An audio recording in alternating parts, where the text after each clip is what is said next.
And a day after leaving this area, a Wake Forest fire captain says his thoughts and prayers are with the mountain community. He's with the Swiftwater Rescue Team. CBS 17's Maggie Newland joins us live. And Maggie, you got a chance to talk to him today.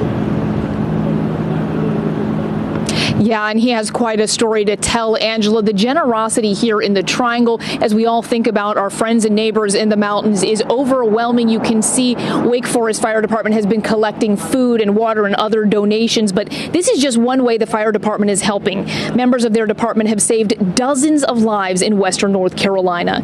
These photos show the devastation that Captain Kyle Mangum saw, but the Wake Forest fire captain, who's part of the Swiftwater Rescue Team, says witnessing it in person is 10 times worse. The team of 6 Wake Forest firefighters and 6 Nightdale firefighters arrived before the storm hit. And for the first few days, he says crews they were working with were the only ones covering Mitchell, Avery, and Yancey counties.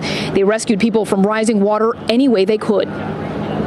We did anything from ladders on top of a house in the water, getting dogs and animals and people off. We did a couple motorized boat rescues. We had an inflatable boat. We set up a line across the river and ferried the boat. They did some high lines across the valley and had to bring people back on a rope and harness, some kids to safety.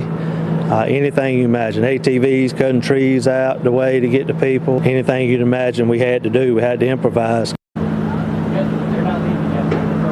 And he says for the first several days, they didn't have any communication themselves. Finally, they say one member of their team was able to drive an hour and a half into Tennessee to let their families know that they were all right.